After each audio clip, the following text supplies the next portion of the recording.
Chers frères et sœurs dans le Seigneur, nous allons lire la parole de Dieu dans deux textes du Nouveau Testament en ce dimanche des Rameaux. D'abord, nous allons lire dans l'Évangile selon la présentation particulière à Luc, en son chapitre 19, les versets 35 à 38. Ensuite, nous allons lire dans l'Évangile selon la présentation particulière à Matthieu, en son chapitre 2, les versets 13 à 16. Voici le contenu de ces deux passages. D'abord dans l'Évangile de Luc. Et ils amenèrent à Jésus l'ânon, sur lequel ils jetèrent leurs vêtements et firent monter Jésus. Quand il fut en marche, les gens étendirent leurs vêtements sur le chemin. Et lorsque déjà il approchait de Jérusalem, vers la descente de la montagne des Oliviers, toute la multitude des disciples, saisis de joie, se mit à louer Dieu à haute voix pour tous les miracles qu'ils avaient vus. Ils disaient: béni soit le roi qui vient au nom du Seigneur. Paix dans le ciel et gloire dans les lieux très hauts. Dans Matthieu, lorsqu'ils furent partis, voici un ange du Seigneur apparut en songe à Joseph et dit: lève-toi, prends le petit enfant et sa mère, fuis en Égypte et reste-y jusqu'à ce que je te parle. Car Hérode cherchera le petit enfant pour le faire périr. Joseph se leva, prit de nuit le petit enfant et sa mère et se retira en Égypte. Il y resta jusqu'à la mort d'Hérode, afin que s'accomplisse ce que le Seigneur avait annoncé par le prophète. J'ai appelé mon fils hors d'Égypte. Alors Hérode, voyant qu'il avait été joué par les mages, se mit dans une grande colère. Et il envoya tuer tous les enfants de 2 ans et au-dessous qui étaient à Bethléem et dans tout son territoire, selon la date dont il s'était soigneusement enquis auprès des mages. L'herbe sèche, la fleur fane, elle tombe, mais la parole de Dieu demeure éternellement. Prions le Seigneur. Seigneur notre Dieu, ta parole est vérité, mais elle est mystérieuse. Viens la rendre intelligible à notre compréhension pour qu'elle contribue à notre marche après ton Fils Jésus-Christ. C'est en son nom que nous t'avons prié. Amen. Chers frères, chères sœurs, dans le Seigneur, l'actualité du Covid-19 et le cri de révolte des Africains à l'annonce de l'expérimentation programmée d'un vaccin sur le vieux continent s'immisce dans l'actualité de la célébration de la Semaine Sainte cette année 2020 et fortement en ce dimanche des Rameaux. Car le cri de révolte qui monte ravive dans la mémoire des Africains, même les plus pacifistes, les images de leur pays défigurées par les violences, les destructions, les assassinats des leaders politiques, les horreurs infligées à ceux qui ont voulu protéger leur pays des pillages et les défendre de l'appétit sans fin des puissances occidentales et étrangères qui viennent pour exploiter la richesse du sol africain. Le cri de révolte de l'Afrique, martyrisée, un cri contre un génocide programmé publiquement, un cri qui exige de ne pas être minimisé comme il est interdit de minimiser les souffrances de notre Seigneur Jésus-Christ.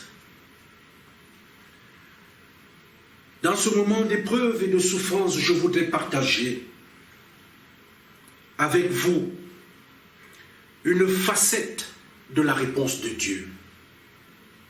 Cette réponse est cachée dans le témoignage même du Christ qui entre à Jérusalem. Sachant que la conséquence de son amour pour les hommes, c'est qu'il passera par la croix.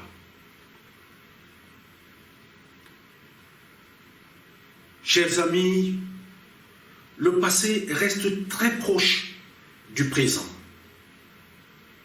Le présent ici, c'est l'entrée triomphale de Jésus à Jérusalem. Partout dans le monde aujourd'hui, pour ceux qui en ont, ce sont des rameaux qui seront brandis pour commémorer cette entrée triomphale de Jésus à Jérusalem. C'est ce que nous avons lu dans l'Évangile selon la présentation particulière à Luc. Mais cette entrée n'a de sens et de signification que parce qu'il y a un passé. Et ce passé,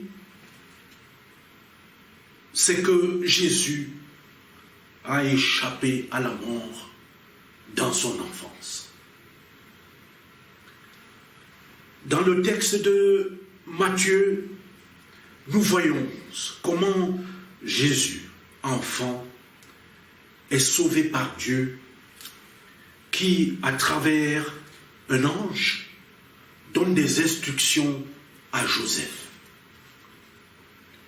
Il lui dit, à travers l'ange, « Prends le petit enfant et sa mère, fuis en Égypte, et reste-y jusqu'à ce que je te parle, car Hérode cherchera le petit enfant pour le faire mourir. »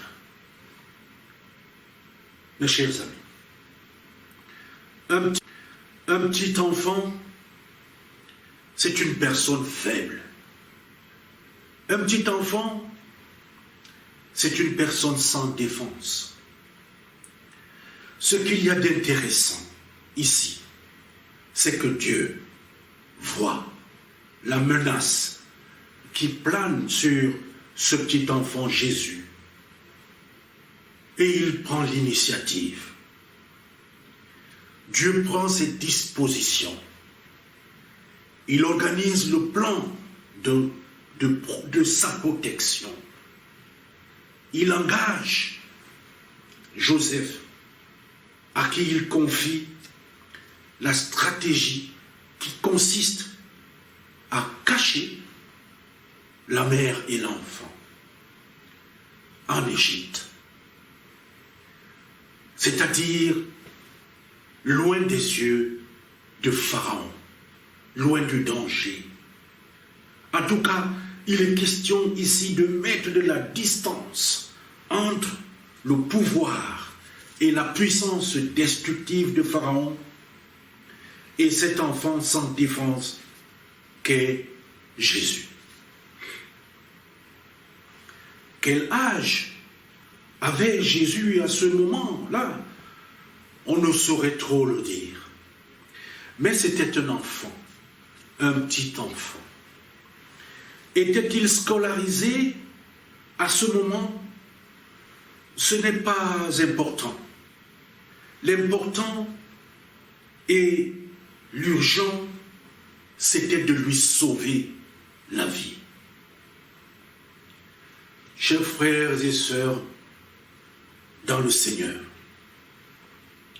en ces heures de grande inquiétude et de révolte, avec ce que le coronavirus est en train de faire,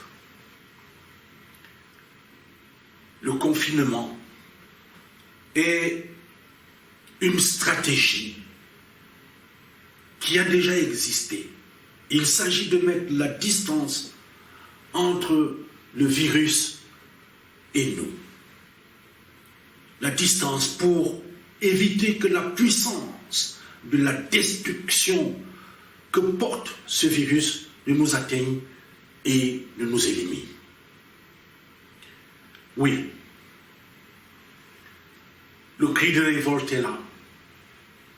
Pas seulement en Afrique, mais aussi un peu partout, là où il y a des faibles et des personnes sans défense.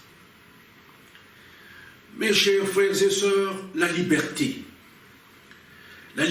qui profile derrière cette stratégie peut être aussi acquise dans une fuite qui n'est qu'un repli tactique. Mais je vais aller plus loin en disant que l'enfant Jésus n'a pas eu à prononcer un seul mot. Pour être sauvé, il n'a pas eu à dire un seul mot. Parce que Dieu a pris tout sur son compte. Tout à son compte. En Afrique aujourd'hui, il y a beaucoup de cris. L'Afrique, le berceau de l'humanité pourtant, aujourd'hui, comme hier, sans défense. Aujourd'hui comme hier, dans sa faiblesse. Mais l'Afrique peut-elle accepter que Dieu prenne tout à son compte?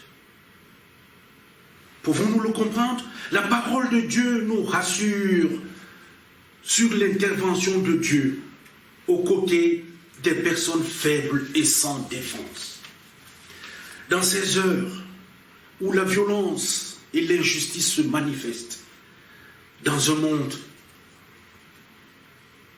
où finalement les Africains et d'autres encore sont des plus faibles, ne sont plus protégés et sont victimes des plus forts. L'évangile de Matthieu vient nous brosser, comme pour nous rassurer, l'histoire de la protection de Dieu. Ce qui nous interpelle ici, ce ne sont plus ni le pouvoir, ni la capacité de nuisance de celui qui va donner et ordonner le massacre des enfants innocents. Ce qui nous interpelle ici, ce jour, et dans ce texte de Matthieu, c'est la vigilance de Dieu. Chers amis, chers frères et sœurs, nous qui sommes dans un cri de révolte, n'oublions jamais que Dieu est vigilant. Aucun plan diabolique contre un enfant de Dieu ne peut échapper à la vigilance de Dieu. Je voudrais dire que si nous célébrons ce dimanche des Rameaux l'entrée triomphale de Jésus à Jérusalem, eh bien c'est parce qu'il a échappé à la mort dans son enfance. Grâce à l'intervention de Dieu que lui-même Jésus n'a pas négocié. Ceux qui sont enfants avec Jésus, c'est-à-dire ceux qui lui font totalement confiance en demeurant fidèles à ses enseignements et en les mettant en pratique, bénéficient de la protection de Dieu, une protection illimitée.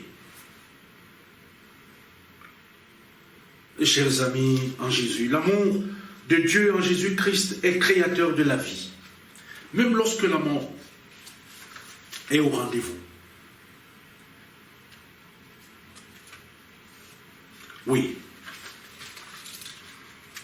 Dans un cœur habité par Jésus-Christ, toutes les barrières qui sont construites pour empêcher d'aimer, pour empêcher de donner, de partager, qui sont construites pour empêcher de pardonner, toutes ces barrières sont détruites. L'amour de Jésus-Christ détruit ces barrières et les pulvérise.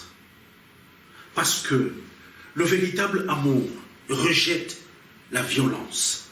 Le véritable amour exclut